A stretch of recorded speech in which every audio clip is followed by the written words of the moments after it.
ಅಥವಾ ಪ್ರಶ್ನೆ ಇದೆ ನೋಡ್ರಿ, ಏನಿದೆ ಅಂತ. ಎತ್ತರ 2.4 ಸೆಂಟಿಮೀಟರ್ ಮತ್ತು ವ್ಯಾಸ 1.4 ಸೆಂಟಿಮೀಟರ್ ಇರುವ ಒಂದು ಘನ ಸಿಲಿಂಡರ್ನಿಂದ, ಒಂದು ಘನ ಸಿಲಿಂಡರ್ ಇದೆ ಈ ರೀತಿಯಾಗಿ. ಈ ಘನ ಸಿಲಿಂಡರ್ಗೆ ಸಂಬಂಧಪಟ್ಟ ಹಾಗೆ 2.4 ಸೆಂಟಿಮೀಟರ್ ಎತ್ತರ ಇದೆ. ಎಚ್ ಇಕ್ವಲ್ ಟು ಎಷ್ಟು? 2.4 ಸೆಂಟಿಮೀಟರ್. ಎತ್ತರ 2.4 ಸೆಂಟಿಮೀಟರ್. ವ್ಯಾಸ 1.4 ಸೆಂಟಿಮೀಟರ್. 1.4 ಸೆಂಟಿಮೀಟರ್ ವ್ಯಾಸ, ಇದು ವ್ಯಾಸ ಕೊಟ್ಟಿದ್ದಾರೆ ಒಂದು ಸಿಲಿಂಡರ್ನಿಂದ. ಸಿಲಿಂಡರ್ನಷ್ಟೇ ಎತ್ತರ ಮತ್ತು ವ್ಯಾಸವನ್ನು ಹೊಂದಿರುವ ಒಂದು ಶಂಕುವನ್ನು ಕೊರೆದು ಟೊಳ್ಳಾಗಿಸಿ ತೆರೆಯಲಾಗಿದೆ. ಅಂದರೆ ಇದ್ರಾಗ ಹೆಂಗೆ ಮಾಡಿದ್ರೆ ಹಿಂಗೆ ಶಂಕು ಕೊರೆದು ಅದರಷ್ಟ ಎತ್ತರ ಐತಿ ಮತ್ತು ಅದರಷ್ಟ ವ್ಯಾಸ ಐತಿ. ಎತ್ತರನೂ ಅಷ್ಟ ವ್ಯಾಸನೂ ಅಷ್ಟ ಅಂದ್ರೆ ಹಿಂಗೆ ನೋಡ್ರಿ, ಹಿಂಗೆ ಕೊರೆದು ತೆಗ್ದಾರೆ. ಇದನ್ನ ಹಿಂಗೆ ಕಟ್ ಮಾಡಿ ತೆಗ್ದಾರೆ. ಅದ್ರಾಗ ತಲೆಗೆ ಹೋತಾ ವಿಷಯ. ಅದು ಘನ ಸಿಲಿಂಡರ್ ಐತಿ, ಅದನ್ನ ಹಿಂಗೆ ಕಟ್ ಮಾಡಿ ತೆಗೆದಿದ್ದಾರೆ. ಏನೋ ಶಂಕುವಿನ ಭಾಗ ಹಿಂಗೆ ತೆಗೆದುಬಿಟ್ಟಾರೆ. ಕೊರೆದು ಟೊಳ್ಳಾಗಿಸಿ ಹೊರತೆಗೆಯಲಾಗಿದೆ. ಹಾಗಾದರೆ ಉಳಿದ ಗಣದ ಒಟ್ಟು ಮೇಲ್ಮೈ ವಿಸ್ತೀರ್ಣವನ್ನು ಕಂಡುಹಿಡಿಯಿರಿ. ಉಳಿದ ಗಣದ ಒಟ್ಟು ಮೇಲ್ಮೈ ವಿಸ್ತೀರ್ಣ ಅಂದರೆ ಇಲ್ಲಿ 3 ಭಾಗಗಳು ಬರ್ತಾವೆ. 1 ಸಿಲಿಂಡರ್ನ ಪಾರ್ಶ್ವ ಮೇಲ್ಮೈ ವಿಸ್ತೀರ್ಣ, 2 ಶಂಕುವಿನ ಪಾರ್ಶ್ವ ಮೇಲ್ಮೈ ವಿಸ್ತೀರ್ಣ, 3ನೇದೇನು ಪಾದದ ವಿಸ್ತೀರ್ಣ. ಪಾದದ ವಿಸ್ತೀರ್ಣ ತೊಗೊಳಕ್ಬೇಕಲ್ಲ, ಪಾದ ಹೋಗಿಲ್ಲ ಅಲ್ಲಿ, ಟೊಳ್ಳೆ ಮ್ಯಾಲಿಂದ ಅಷ್ಟಾಗೈತೆ. ಟೊಳ್ಳು ಮ್ಯಾಲಿಂದ ಅಷ್ಟಾಗೈತೆ. ಸರಿ, ಲೆಕ್ಕಾಚಾರ ಮಾಡ್ತಾ ಸಾಗೋಣ. ಮೊಟ್ಟ ಮೊದಲಿಗೆ ತ್ರಿಜ್ಯ ಎಷ್ಟು ಬರ್ತದೆ ನೋಡ್ರಿ. R = 1.4 ಡಿವೈಡೆಡ್ ಬೈ 2 ಅಂದರೆ ಎಷ್ಟು ಬಂತು? 0.7 ಸೆಂಟಿಮೀಟರ್. ಸಾಂದರ್ಭಿಕವಾಗಿ 7/10 ಆಗ್ಬೋದು. ಅದನ್ನ ಒಂದಾಯಿತು. ಆಮೇಲೆ ಸಿಲಿಂಡರ್ಗೆ ಸಂಬಂಧಪಟ್ಟಂಗೆ H = 2.4 ಸೆಂಟಿಮೀಟರ್ ಕೊಟ್ಟಿದ್ದಾರೆ. ಇನ್ನು ಶಂಕುವಿಗೆ ಸಂಬಂಧಪಟ್ಟಂಗೆ ನಿಮಗೆ ಓರೆ ಎತ್ತರ ಬೇಕಾಗ್ತೈತೆ ನೋಡ್ರಿ. ಈ ಓರೆ ಎತ್ತರ ಬೇಕಲ್ಲ, ಶಂಕುವಿನ ಪಾರ್ಶ್ವ ಮೇಲ್ಮೈ ವಿಸ್ತೀರ್ಣ ತೆಗೆದಿಲ್ಲ. ಸೂತ್ರ ಏನು ಶಂಕುವಿನ ಪಾರ್ಶ್ವ ಮೇಲ್ಮೈ ವಿಸ್ತೀರ್ಣಕ್ಕೆ? πr L. ಅಂದರೆ ಎಲ್ಲೂ ತಗೋಬೇಕು. ನಾವು ಮೊದಲು ತಗೊಂಡ್ಬಿಡೋಣ. ಇಲ್ಲಿ ನೋಡಿ, ಈ ಎತ್ತರ ಇದು ಸೇಮ್ ಆಗ್ಬೇಕಿದು 2.4 ಆಗ್ಬೇಕು. ಇದು 0.7 ಐತಿ, ಹೌದಾ? ಅವೆರಡು ಗೊತ್ತದ ಅಂದ್ರೆ ಓರೆ ಎತ್ತರ ತೆಗಿಯಕ್ಕೆ ಬರ್ತೈತಿ. ಶಂಕುವಿಗೆ ಸಂಬಂಧಪಟ್ಟಂಗೆ ಎರೋ ಮಾರ್ಕ್ ಹಾಕ್ರಿ. L² = R² + H² ಅಂತ ಬರೀರಿ. ಇದನ್ನ ಮೊದಲು ಲೆಕ್ಕ ಮಾಡ್ಕೊಂಬಿಡೋಣ. ಓರೆ ಎತ್ತರ ತಗೊಂಡ್ಬಿಡೋಣ. L² = R² + H² ಅಂದ್ರೆ L² = R². ತ್ರಿಜ್ಯ 0.7 ಐತಿ, ಅದ್ರ ವರ್ಗ ಮಾಡ್ರಿ. H ಎತ್ತರ 2.4 ಐತಿ, 2.4 ಬಕೆಟ್ ಸ್ಕ್ವೇರ್. 24ರ ವರ್ಗ ನೆನಪು ಮಾಡ್ಕೋರಿ. 7ರ ವರ್ಗ 49, 0.49 ಆಕತ್ತಿದ. ಇದು ಎಷ್ಟಾಕತಿ? 5.76. ಎರಡು ಕೂಡಿಸ್ರಿ. L² =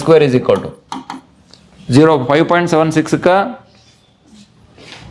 ಇದನ್ನು ಕೂಡಿಸಿದ್ರೆ ನಿಮ್ಗೆ 6.25 ಬರ್ತದೆ. L² = 6.25 ಅಂದರೆ L = ವರ್ಗಮೂಲ 6.25. ನಿಮ್ಗೆ ದಶಮಾಂಶದಾಗಿರಲಿ, ನೇರವಾಗಿರ್ತಕ್ಕಂಥ ಬೆಲೆಗಳಿರಲಿ, ಭಾಗಾಕಾರ ಕ್ರಮದಿಂದ ವರ್ಗಮೂಲ ಕಂಡುಹಿಡಿಯೋದನ್ನು ರೂಢಿ ಮಾಡ್ಕೊರಿ. ಅದು ಗೊತ್ತಿರಲಿಲ್ಲ ನಮ್ಮ ಟೀಚರ್ಸ್ ಕೇಳಿ ಪರಿಚಯ ಮಾಡ್ಕೊರಿ. ಅದನ್ನ ಮೆಥಡ್ 2.5 ಮೀಟರ್ ಬರ್ತದೆ. 2.5 ಮೀಟರ್ ಬರ್ತದೆ ಅಂದ್ರೆ ನಿಮಗೆ ಶಂಕುವಿನ ಓರೆ ಎತ್ತರ ನಿಮ್ಗೆ ಕ್ಲಿಯರ್ ಆಯ್ತು. ಈಗ ಪ್ರಶ್ನೆ ಆಟಿಕೆ ಐತಲ್ಲ, ಉಳಿದ ಗಣದ ಒಟ್ಟು ಮೇಲ್ಮೈ ವಿಸ್ತೀರ್ಣ. ಓಕೆ, ಉಳಿದ ಘನದ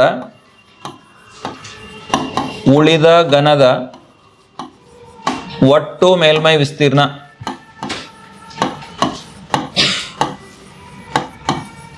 ಬರೀರಿ. ಉಳಿದ ಗಣದ ಒಟ್ಟು ಮೇಲ್ಮೈ ವಿಸ್ತೀರ್ಣ ಅಂತ ಬರೀರಿ. ಈಕ್ವಲ್ ಟು ಇಲ್ಲಿ 3 ಭಾಗಗಳದಾವೆ.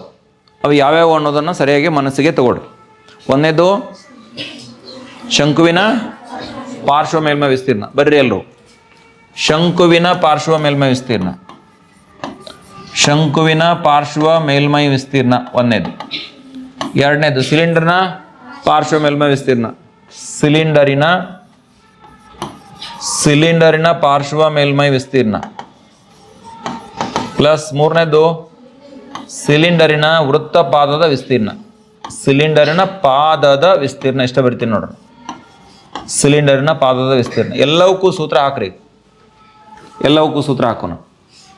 ಮುಂದೆ ಬರಿತೀನಿ ನೋಡ್ರಿ. ಶಂಕುವಿನ ಪಾರ್ಶ್ವ ಮೇಲ್ಮೈ ವಿಸ್ತೀರ್ಣ ಏರಿಯಾ ಅಲ್ಲ, ಇದು ವಿಸ್ತೀರ್ಣ, ಇದು ವಾಲ್ಯೂಮ್ ಅಲ್ಲ.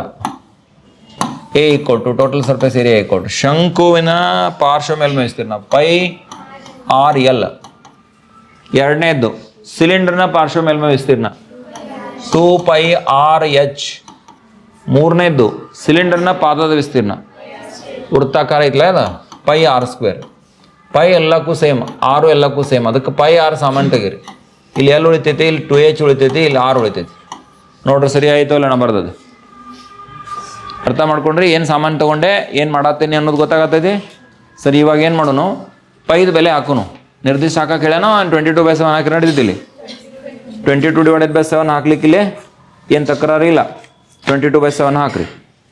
22/7 ತ್ರಿಜ್ಯ 0.7 ಐತಿ, ಅದನ್ನ 7/10 ಬರೀರಿ, ಈಸಿ ಆಕೈತಿ.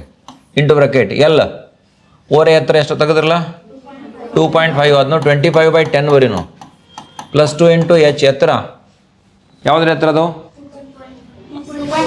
2.4 ಐತಲ್ಲ ಇದ್ರದ್ದು ಸಿಲಿಂಡರ್ ಎತ್ತರ.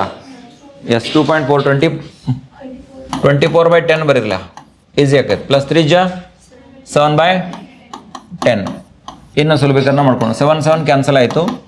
22 ಹಂಗೆ ಇರಲಿ, ಬ್ರಾಕೆಟ್ ಹಾಕೋನು. ಇಲ್ಲಿ ನೋಡ್ರಿ 10 ಕೆಳಗೆ ಬರೆದು ಬಿಡ್ರಿ. ಲಸ 25 + 48 + 7 ಸರಿ ಆತ ನೋಡ್ರದ. ಎಲ್ಲಿ 10 /10 ಒಂದು ಐತಲ್ಲ 22/10. ಎಸ್ ಇಲ್ಲಿ ಇಡಬೇಕು. ಆ ಮುಂದಿನ ಬ್ರಾಕೆಟ್ನಾಗ ಏನು ಕರೆಕ್ಟ್ ಆಯ್ತು, 24 × 48 ಅದ. ಹಾಂ, ಈಗ ಏನು ಮಾಡೋಣ, 22 10 ಹಂಗೆ ಇಡ್ರಿ, ಅದೆಲ್ಲ 10 ಹಂಗೆ ಇಡ್ರಿ ಸದ್ಯಕ್ಕೆ. ಈಗ 48 7 ಆಮೇಲೆ 25 ಕೊಡಿಸ್ರಿ. 48 1 7 55 55 60 70 80 ಬರ್ತೇನೆ ನೋಡ್ರಿ. 80/10 ಕರೆಕ್ಟ್ ಐತಿ. ಸರಿ, ಈ 0 0 ಹೊಡೆದಾಕ್ಬಿಡ್ರಿ. ಇಲ್ಲೇ 8 2 16 ಒಂದು ಕೈಲ 16 1 17 /10 17.6 ನನ್ನ ಪ್ರಕಾರ. ನೋಡ್ರಿ ಏನ್ರ ತಪ್ಪಿದ್ರೆ ಹೇಳ್ರಿ. 17.6 ಚದರ್ ಮೀಟರ್, ಚದರ್ ಸೆಂಟಿಮೀಟರ್, ಚದರ್ ಮೀಟರ್ ಇದೆ. ಸರಿ, ದತ್ತಾಂಶ ಹೆಂಗೆ ಕೊಟ್ಟಾನು, ಸೆಂಟಿಮೀಟರ್ದಾಗೈತಿ. ಚದರ್ ಸೆಂಟಿಮೀಟರ್ ಬರೀ, ಚದರ್ ಸೆಂಟಿಮೀಟರ್ ಕರೆಕ್ಟ್ ಐತಿ. ದತ್ತಾಂಶ ಸೆಂಟಿಮೀಟರ್ದಾಗಿದ್ರೆ ಸೆಂಟಿಮೀಟರ್ದಾಗ ಬರೀದು, ಮೀಟರ್ದಾಗಿದ್ರೆ ಮೀಟರ್ದಾಗ ಬರೀದು. ಮೀಟರ್ದಾಗ ಅದಾವಲ್ಲ ಇಲ್ಲಿ, ನಾವು ಟೈಪ್ ಮಾಡೋಕೆ ತಪ್ಪಿವನ ಇರಲಿ. ಸೆಂಟಿಮೀಟರ್ನಾಗಲ್ಲಿ ಟೈಪ್ ಮಾಡ್ಕೊಂಡು ನಾವು ಸೆಂಟಿಮೀಟರ್ದಾಗ ಮಾಡ್ಕೊಂಡಿದ್ದೀವಿ, ಹಂಗೆ ಉತ್ತರ ಬರೆದಿದ್ದೀವಿ, ಏನು ತಪ್ಪಿಲ್ಲ. ಇಲ್ಲಿ ಪ್ರಕಾರ ಕರೆಕ್ಟ್ ಐತದು. ಇಲ್ಲಿ ಸೆಂಟಿಮೀಟ್ರ್, ಇಲ್ಲಿ ಸೆಂಟಿಮೀಟ್ರ್ ಐತಿ. ಇದು ಮೀಟರ್ದಾಗಿದ್ದರೆ ಉತ್ತರ ಮೀಟರ್ದಾಗ ಬರೀಬೇಕಿಷ್ಟ. ಸರಿ,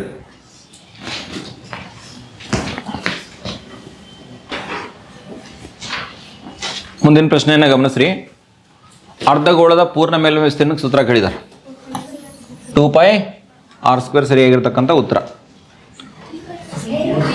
ಹಾಂ, ಅರ್ಧಗೋಳದ ಪೂರ್ಣ ಮೇಲ್ಮೈ ವಿಸ್ತೀರ್ಣ 3πr². ನೋಡ್ರಿ ಸಹಜವಾಗಿ ಅರ್ಧಗೋಳ ಅಂದ ತಕ್ಷಣ 2πr² ಕಡೆ ಮಾಡಿ ಹೊಡ್ತೈತಿ. ಪೂರ್ಣ ಕೇಳಿದಾರೆ ಅಂದ್ರೆ ಏನಾಗತ್ತೆ, 3πr² ಆಗ್ತದೆ ಅನ್ನೋದನ್ನು ಗಮನಿಸಬೇಕು. ಮುಂದಿನ ಪ್ರಶ್ನೆ, r ತ್ರಿಜ್ಯ ಇದೆ, ಗೋಳದ ಘನಫಲ 4/3πr³ ಘನಮಾನಗಳು ಬರ್ರಿ. 4/3πr³ ಘನಮಾನಗಳು. ಮುಂದಿನ ಪ್ರಶ್ನೆಯನ್ನು ಗಮನಿಸ್ರಿ. ಕೊಟ್ಟಿರುವ ಚಿತ್ರದಲ್ಲಿ ಇಲ್ಲೊಂದು ಚಿತ್ರ ಕೊಟ್ಟಿದ್ದಾರೆ ಲೆಕ್ಕದೊಳಗನ. ನೇರ ವೃತ್ತಪಾದ ಶಂಕುವನ್ನು ಒಂದು ಸಿಲಿಂಡರ್ನ ಮೇಲೇರಿಸಿ ಒಂದು ಲೋಹದ ಘನಾಕೃತಿಯನ್ನು ಮಾಡಿದ್ದಾರೆ. ಕೆಳಗಡೆ ಸಿಲಿಂಡರ್ನ ಭಾಗ ಅದ, ಮೇಲೆ ಶಂಕುವಿನ ಭಾಗ ಇದೆ. ಅದನ್ನು ಜೋಡಿಸಿ ಒಂದು ಘನಾಕೃತಿ ತಯಾರು ಮಾಡಿದ್ದಾರೆ. ಶಂಕು ಮತ್ತು ಸಿಲಿಂಡರ್ಗಳ ಪಾದದ ತ್ರಿಜ್ಯ 3.5 ಸೆಂಟಿಮೀಟರ್. ತ್ರಿಜ್ಯ ಎಷ್ಟಿದೆ, 3.5 ಇದೆ. ಇದನ್ನ ಹೆಂಗೂ ಬರಿಬೋದಲ್ಲ, 7/2 ಸೆಂಟಿಮೀಟರ್ ಅಂತ ಬರಿಬೋದಲ್ಲ. ನಮಗೆ ಸರಳ ಆಕೈತೆ ಲೆಕ್ಕಾಚಾರಕ್ಕೆ. ಸಿಲಿಂಡರ್ನ ಪಾರ್ಶ್ವ ಮೇಲ್ಮೈ ವಿಸ್ತೀರ್ಣವು ಶಂಕುವಿನ ಪಾರ್ಶ್ವ ಮೇಲ್ಮೈ ವಿಸ್ತೀರ್ಣಕ್ಕೆ ಸಮನಾಗಿದೆ, 1 ದತ್ತಾಂಶ. ಇದರ ಪಾರ್ಶ್ವ ಮೇಲ್ಮೈ ವಿಸ್ತೀರ್ಣ ಕೆಳಗಿಂದ್ರದ ಪಾರ್ಶ್ವ ಮೇಲ್ಮೈ ವಿಸ್ತೀರ್ಣ 2 ಸಮ ಅದಾವೆ. ಆಮೇಲೆ ಒಂದು ಘನಫಲ ಕೊಟ್ಟಾನ, ಶಂಕುವಿನ ಘನಫಲ ಕೊಟ್ಟಾನ. ಹಾಗಾದರೆ ಲೋಹದ ಘನಾಕೃತಿಯ ಘನಫಲವನ್ನು ಕಂಡುಹಿಡಿಯಿರಿ ಅಂತಕ್ಕಂಥದ್ದು ಪ್ರಶ್ನೆ. ಶಂಕುವಿನ ಘನಫಲ 154 ಇದೊಂದು ಕೊಟ್ಟಾದ. ನಾವು ಕಂಡುಹಿಡಿಬೇಕಾದ್ರೆ ಸಿಲಿಂಡರ್ನ ಘನಫಲ ಕಂಡುಹಿಡಿಬೇಕಷ್ಟ. ಸಿಲಿಂಡರ್ನ ಘನಫಲ ಕಂಡುಹಿಡಿಬೇಕಂದ್ರೆ ಏನಪ್ಪ ಅಂತಂದ್ರೆ ಅದ್ರ ಎತ್ತರ ಹೆಂಗೆ ತಕ್ಕೋಬೇಕು ಅನ್ನೋದು ಸರ್ಕಸ್ ಐತಿ ಇಲ್ಲಿ ಈ ಪ್ರಾಬ್ಲಮ್ದಾಗ. ಸರಿ, ದತ್ತಾಂಶಗಳನ್ನ ಬರಿತಾ ಸಾಗ್ರಿ. ಏನು ತೊಗೊಳ್ಳೋಣ ಅಂತಂದ್ರೆ, ನಾನು ಸಿಲಿಂಡರ್ನ ಎತ್ತರ H1 ತೊಗೋತೀನಿ. ಇದನ್ನೇನು ತೊಗೋತೀನಿ ಅಂದರೆ H1 ತೊಗೋತೀನಿ. ಸಿಲಿಂಡರ್ನ ಎತ್ತರ ಏನು ತೊಗೊಳ್ಳೋಣ, H1 ತೊಗೊಳ್ಳೋಣ. ಶಂಕುವಿನ ಎತ್ತರ ಐತಲ್ಲ ಅದು, ಇದನ್ನು H2 ತೊಗೊಳ್ಳೋಣ. ಶಂಕುವಿನ ಎತ್ತರವನ್ನು H2 ಅಂತ ತೊಗೊಳ್ಳೋಣ. ಆಮೇಲೆ ಶಂಕುವಿನ ಓರೆ ಎತ್ತರ ಅಂತೂ ಇದೇನೈತಿ L ಆಗಿರಲಿ. ಈಗ ನಿಮ್ಗೆ ಸಿಲಿಂಡರ್ನ ಪಾರ್ಶ್ವ ಮೇಲ್ಮೈ ವಿಸ್ತೀರ್ಣ ಇಲ್ಲಿ ಏನು ಕೊಟ್ಟ ನೋಡ್ರಿ, ಸಿಲಿಂಡರಿನ ಪಾರ್ಶ್ವ ಮೇಲ್ಮೈ ವಿಸ್ತೀರ್ಣ. ಬರ್ರಿ ಅಲ್ಲ, ಸಿಲಿಂಡರಿನ ಪಾರ್ಶ್ವ ಮೇಲ್ಮೈ ವಿಸ್ತೀರ್ಣ ಯಾವುದಕ್ಕೆ ಸಮನಾಗಿದೆ ಅಂದರೆ, ಸಿಲಿಂಡರ್ನ ಪಾರ್ಶ್ವ ಮೇಲ್ಮೈ ವಿಸ್ತೀರ್ಣವು ಶಂಕುವಿನ ಪಾರ್ಶ್ವ ಮೇಲ್ಮೈ ವಿಸ್ತೀರ್ಣಕ್ಕೆ ಸಮನಾಗಿದೆ. ಶಂಕುವಿನ ಪಾರ್ಶ್ವ ಮೇಲ್ಮೈ ವಿಸ್ತೀರ್ಣ ಇದನ್ನ ಬರೀರಿ. ಸಿಲಿಂಡರ್ನ ಪಾರ್ಶ್ವ ಮೇಲ್ಮೈ ವಿಸ್ತೀರ್ಣಕ್ಕೆ ಇರತಕ್ಕಂಥ ಸೂತ್ರ ಏನು? 2πr. ಸಿಲಿಂಡರ್ದ ಎತ್ತರ ಏನು ತಗೊಂಡ್ರಿ? h1 ತಗೋರಿ, ಈಕ್ವಲ್ ಟು ಶಂಕುವಿನ ಪಾರ್ಶ್ವ ಮೇಲ್ಮೈ ವಿಸ್ತೀರ್ಣ ಏನು? πr ಎಲ್ ಅಲ್ಲ, πr ಎಲ್. ಇಲ್ಲಿ ಏನೇನು ಹೊಡೆದಾಕ್ತೀರಿ ನೋಡ್ರಿ, ಪೈ ಹೊಡೆದಾಕ್ರಿ, ಆರ್ ಹೊಡೆದಾಕ್ರಿ. 2h1 = L ಅಂತಕ್ಕಂಥ ಒಂದು ಸಂಬಂಧ ಬರ್ತೈತಿ. ಇದಕ್ಕೆ ಸಮೀಕರಣ 1 ಅಂಟ ಮುಂದೆ ಎಲ್ಲ ಉಪಯೋಗ ಆಗ್ತಿತ್ತು. 2h1 = L ಅಂತಕ್ಕಂಥದ್ದನ್ನ ಇಟ್ಕೊಂಡ್ಬಿಟ್ರಿ. ಈಗ ಇನ್ನೊಂದು ದತ್ತಾಂಶ ಕೊಟ್ಟಿದ್ದಾನೆ ನೋಡ್ರಿ, ಏನಪ್ಪ ಅಂತಂದ್ರೆ ಎರಡನೇ ದತ್ತಾಂಶ ಶಂಕುವಿನ ಘನಫಲವನ್ನು ಕೊಟ್ಟಿದ್ದಾರೆ. ಅದರಿಂದ ನಿಮ್ಗೆ ಏನು ಸಿಗ್ತತಿ ನೋಡ್ರಿ, 154 ಘನ ಸೆಂಟಿಮೀಟರ್, 154 ಕ್ಯೂಬಿಕ್ ಸೆಂಟಿಮೀಟರ್ ಕೊಟ್ಟಿದ್ದಾರೆ. ಶಂಕುವಿನ ಘನಫಲಕ್ಕೆ ಸೂತ್ರ ಏನು?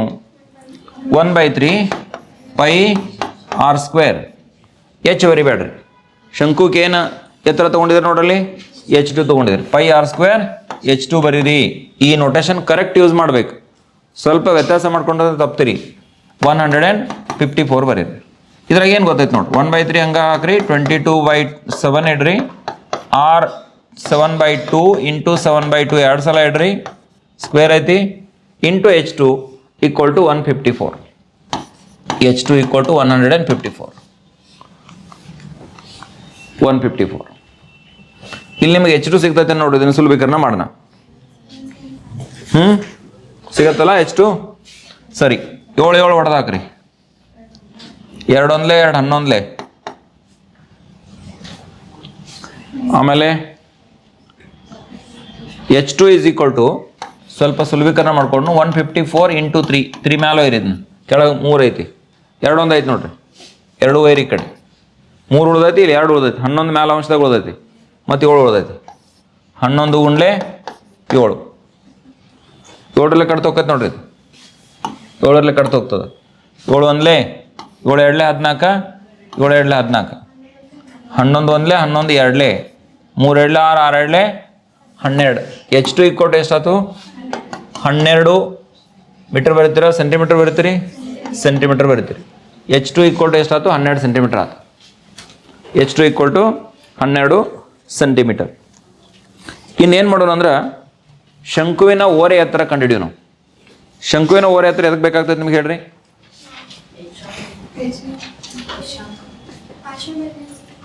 ಏನು ಕೇಳಿದಾರೆ? ಹಾಗಾದ್ರೆ ಲೋಹದ ಘನಾಕೃತಿಯ ಘನಫಲವನ್ನು ಕಂಡುಹಿಡಿಯಿರಿ.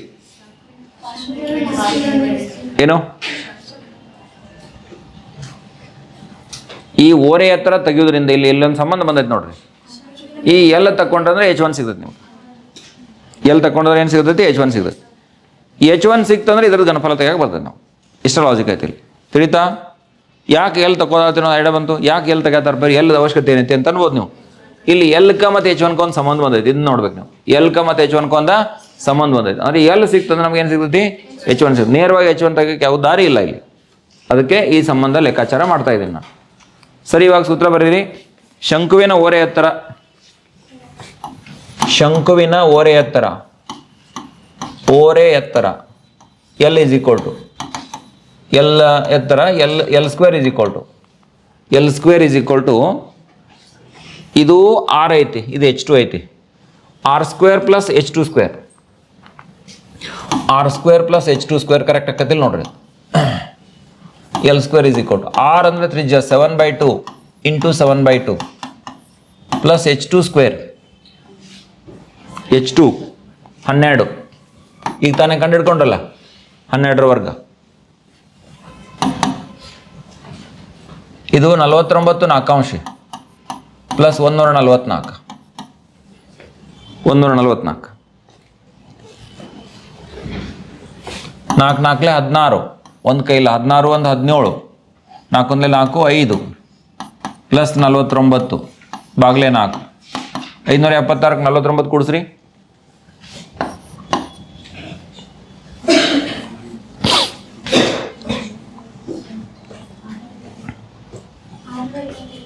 600 ಇದಕ್ಕೆ 4 ಭಾಗಿಸಿದ್ರೆ 156.25 ಬರ್ತೈತೆ. L square is equal to 156.25.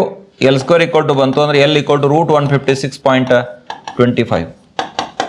ಇಲ್ಲಿ 156.25 ವರ್ಗಮೂಲ 12.5 ಸೆಂಟಿಮೀಟರ್ ಬರ್ತದೆ. ನಾನು ನೇರವಾಗಿ ಬರಿತೀನಿ, ಭಾಗಾಕಾರ ಕ್ರಮದಿಂದ ವರ್ಗಮೂಲ ತೆಗೆದು ನೋಡ್ರಿ, ಆಮೇಲೆ ಗೊತ್ತಾಗಲಿಲ್ಲ ಅಂದರೆ ಬಂದ್ ಕೇಳ್ರಿ. ಆಮೇಲೆ 12.5 ಸೆಂಟಿಮೀಟರ್ ಏನೋ ಓರೆ ಎತ್ತರ. ಈಗ ನೋಡ್ರಿ, ಇಲ್ಲಿ ಬಂದೈತೆ ನೋಡಿ ಸಂಬಂಧ 2H1 = L ಐತಿ. ಒಂದನೇ ಸಮೀಕರಣ 2H1 = ಎಷ್ಟೈತಿ? L ಐತಿ. ನಂಗೆ ಬೇಕಾಗೈತಿ H1. H1 = ಏನು ಬರೀನು?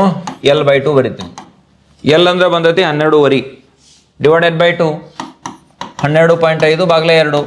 12.5 2 ಭಾಗಿಸ್ರಿ 6.25 ಸೆಂಟಿಮೀಟರ್ H1. ಈಗ ನಮಗೆ ಸಿಲಿಂಡರ್ನ ಎತ್ತರ ಸಿಕ್ತು. ಈಗ ಘನಾಕೃತಿಯ ಘನಫಲ ಬೇಕಾಗೈತೆ ನಮಗೆ. ಪ್ರಶ್ನೆ ನೋಡ್ರಿ, ಲೋಹದ ಘನಾಕೃತಿಯ ಘನಫಲವನ್ನು ಕಂಡುಹಿಡಿಯಿರಿ. ಆದ್ದರಿಂದ ಲೋಹದ ಘನಾಕೃತಿಯ ಘನಫಲ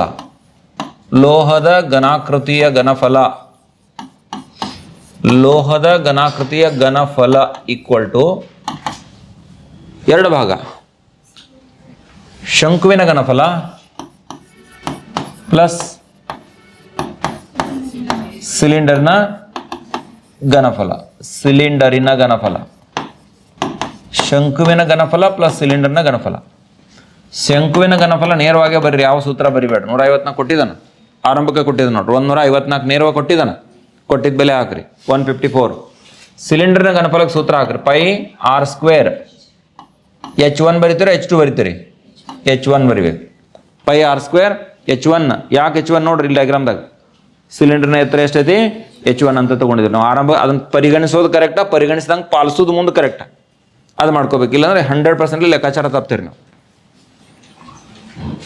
ಸರಿ, 154 ಪ್ಲಸ್ 22/7 ಇಂಟು 7/2 H1 ಎಷ್ಟೈತಿ? 6.25 ಐತಿ. 6.25 ಬರ್ರಿ, 625 ಭಾಗಲೇ 100 ಬರ್ರಿ. 7 ಹೊಡೆದು ಹಾಕ್ರಿ. 2 1 2 11 ಇನ್ನು 154 ಹಂಗೆ ಇರಲಿ ಪ್ಲಸ್ 11 7 77. 77ಕ್ಕೆ 6.25 ಗುಣಿಸ್ರಿ. ಇಲ್ಲ ಹಿಂಗೆ ಮಾಡಿರಿ, ಇದು 3.5 ಇಡ್ರಿ. 11 ಇಂಟು 3.5 ಇಂಟು 6.25 ಇವು 3 ಗುಣಿಸ್ರಿ.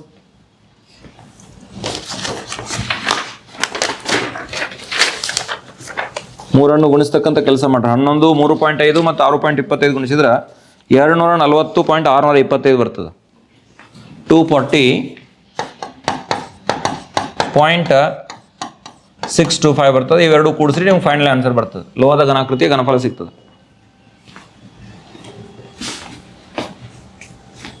394.625 394.625 ಕ್ಯೂಬಿಕ್, ಸಾರಿ ಇದು ಘನಫಲ ಅಲ್ಲ, ಘನ ಸೆಂಟಿಮೀಟರ್. ಇದು ಲೋಹದ ಘನಾಕೃತಿಯ ಒಟ್ಟು ಘನಫಲ. ನೋಡಿ, ಟ್ರಿಕಿ ಇದೆ ಪ್ರಾಬ್ಲಮ. ಸ್ವಲ್ಪ ಲೆಕ್ಕಾಚಾರಗಳನ್ನು ಭಾಳಷ್ಟು ಎಚ್ಚರಿಕೆಯಿಂದ ಮಾಡಬೇಕಾಗಿದೆ ಈ ಸಮಸ್ಯೆಯಲ್ಲಿ. ಇದು ನಿಮ್ಮ ಹೋದ ವರ್ಷದ 3ನೇ ಪರೀಕ್ಷೆಗೆ ಬಂದಿರತಕ್ಕಂಥ ಪ್ರಶ್ನೆಯಾಗಿದೆ. ಸರಿ, ಇಷ್ಟ ಆದರೆ ನಿಮಗೆ ಈ 20-25ರ 3ನೇ ಪರೀಕ್ಷೆಯವರೆಗೆ ಬಂದಿರತಕ್ಕಂಥ ಎಲ್ಲ ಪ್ರಶ್ನೆಗಳಿಗೆ ನಾನು ಪರಿಹಾರವನ್ನು ಈ ವಿಡಿಯೋ ಮುಖಾಂತರ ನಮಗೆ ಕೊಟ್ಟಿದ್ದೀನಿ. ಇವುಗಳನ್ನು ಸರಿಯಾಗಿ ವೀಕ್ಷಣೆ ಮಾಡಿ ಎಲ್ಲ ಸಮಸ್ಯೆಗಳನ್ನ ಅರ್ಥ ಮಾಡಿಕೊಂಡು ಮತ್ತು ಇನ್ನಷ್ಟು ಹೆಚ್ಚಿನ ಪ್ರಶ್ನೆಗಳನ್ನು ಪ್ರಾಕ್ಟೀಸ್ ಮಾಡಿಕೊಂಡು ನಿಮ್ಮ ಪರೀಕ್ಷೆಗೆ ಎಲ್ಲರೂ ತಯಾರಿಯನ್ನು ಮಾಡಿಕೊಳ್ಳಿ.